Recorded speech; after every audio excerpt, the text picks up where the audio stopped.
Hello, during the next 10 minutes, we will discuss the key business events taking place between August 13th and 19th. These are events around the corner on Kazakh TV. The U.S. Embassy will open in Havana, Cuba on August 14th. The 43rd WorldSkills competition will end in Brazil on the 16th. The presidential term of Masoud Barzani will end up on August 19th in Iraqi Kurdistan. Let's discuss this and other news in details. BMW will unveil 2 new concept cars on August 13th. The premiere will take in the US and will celebrate the company's 40 years anniversary in the American market. Presumably, there'll be the concept of the M2 and M4 GTS models to be launched for serial manufacture later this year. A turbocharged inline 6-cylinder, 375 horsepower and 3 liters engine will equip BMW M2. The car's maximum speed will be 274 km per hour and it will accelerate to 100 km in 4.5 seconds. The car's estimated price is €57,000. The BMW M4 GTS will get the 6-cylinder, 5 liters, 500 horsepower twin-power turbo engine. The engine is mated to a paddle-shifted 7-speed automatic and rear-wheel drive. The car may also lose the rear seats in an option with a reinforced chassis for high safety and endurance. M4 GTS will be limited edition model. The U.S. Secretary of State John Kerry would travel to Cuba to attend part of the flag-raising ceremony at the reopening of the U.S. Embassy in Havana on August 14th. Head of U.S. mission Jeffrey De Laurentiis was appointed the charge d'affaires. Let me remind you that on July 20th, the U.S. and Cuba officially resumed their diplomatic relations, which stopped in 1961. On the same day, the flag was raised above the Cuban embassy in Washington, D.C. Presently, U.S. diplomats in Cuba and their Cuban counterparts in the US can freely move within the respective countries and meet the representatives of any social groups without requesting permission from the government. Lately, the US has cancelled some trade limitations. However, an approval by the Congress is needed to lift the 50 years embargo completely. The Cuban government believes the situation is far from the normalization of relations, while the trade, economic and financial blockade of the island is going on, as well as the US occupation of Guantanamo Bay Naval Base. Cuba is claiming US compensation to the nation for the damage, which is estimated at $121 billion. According to experts, the economic damage suffering by Cuba due to the embargo came to around $1 trillion.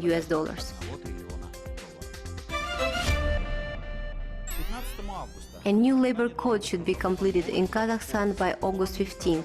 According to Minister of Healthcare and Social Development Tamara Duseynova, the new revision will provide for liberalization of labor relations. In addition, a close attention will be paid to collective contract relations, cooperation between labor unions and employers, as well as social partnership. The new draft on employment of the population is being prepared at the same time with the labor code. The law will above all envisage the development of labor market institutions and secondly, better social security for jobless people. In the event one is sacked, he or she will receive social welfare and government assistance concerning training and retraining, skill enhancement and employment. Certain type of social welfare may be provided in microloans if an unemployed person desires so. A special commission has been set up to consider the new revision of the labor code. It comprises experts from the Federation of Labor Union of Kazakhstan and head of major labor unions. On the same day, August 15, a special street workout site will be open at the first President Park. Street workout is a popular sport activity worldwide, which is becoming demanded in our country as well. Therefore, this project falls in the national concept for encouraging Kazakh citizens to exercise and do sport. I am glad that government is supporting the development of social sport in Kazakhstan. The site at the President Park was installed for street workout. This is an example of statement turned into action, which is great. The site has been equipped with the structures that were made in Kazakhstan. It is planned to open similar sites in other cities for Kazakhstan in the future. Projects like this are very useful for people. Sport becomes accessible. Youth doesn't need to pay for gyms or fitness clubs to do sports. One can come anytime to train, no fees collected. The 43rd WorldSkills Competition 2015 will end in São Paulo, Brazil on August 16th. The event was organized by the SENAI agency. This federal non-profit agency is a global leader in professional education, which is funded and managed by industrial companies operating in basic economic sectors. More than 1,200 participants will demonstrate their excellence at WorldSkills this time. They will get the chance to meet more than 3,000 experts in 49 competencies from 17 countries. Event of this type was for the first time held in Spain in 1947. 1 year earlier, WorldSkills International (WSI) was established. The objective is to boost the global status and the standards of professional training and skills. Besides, the association is popularizing manual labor through holding international competitions worldwide. The main agenda of WSI is organizing professional skills competition for youth aged 16 to 25.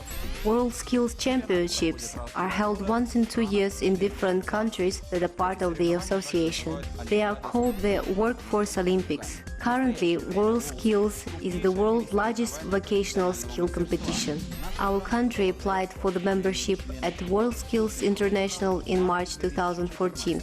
The application was reviewed by the association's BOD on June 10th in Kuwait. As a result, Kazakhstan was approved as a 17th participant in WorldSkills. The new smartphone by Marshall Headphones, the daughter company of iconic Marshall Amplification, will be released on August 17th. The gadget named London operates on the Android platforms, has got 2 front-facing speakers and 2 stereo jacks. The new phone targeting musicians and music lovers alike and has been already christened as the world's loudest smartphone. The phone's black matte surface is featured with brass details and the M button, a dedicated one-click access to your music, whatever the source of it may be.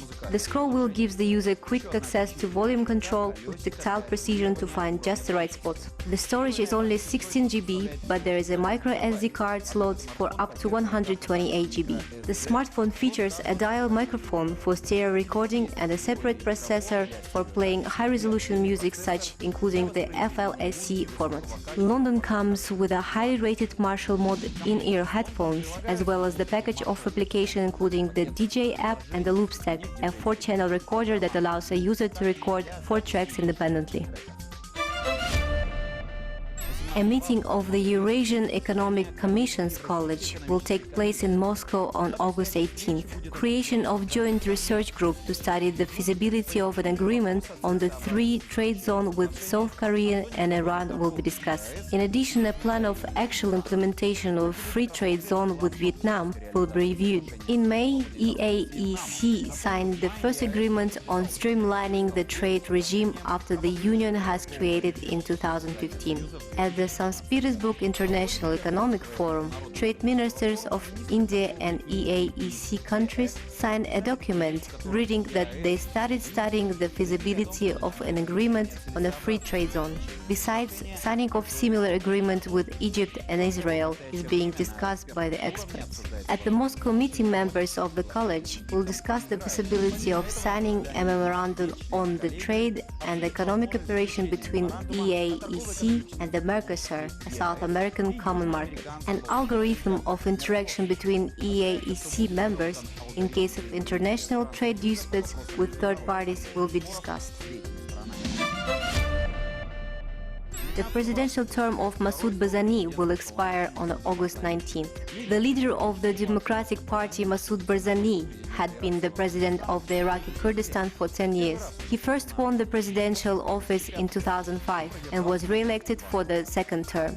The last term of Barzani, which was supposed to end in July 2013, was prolonged legislatively by another 2 years because the region was not ready to elect a new leader. The political associations of Kurdistan, such as the Patriotic Union of Kurdistan, Gorum and Islamic parties insist a president should be elected by the Parliament of the Autonomy. At the same time, the Democratic Party of Kurdistan and minorities support general presidential elections. According to political analysts, a deep crisis may be possible in the region after August 20th should the parties not reach the consensus.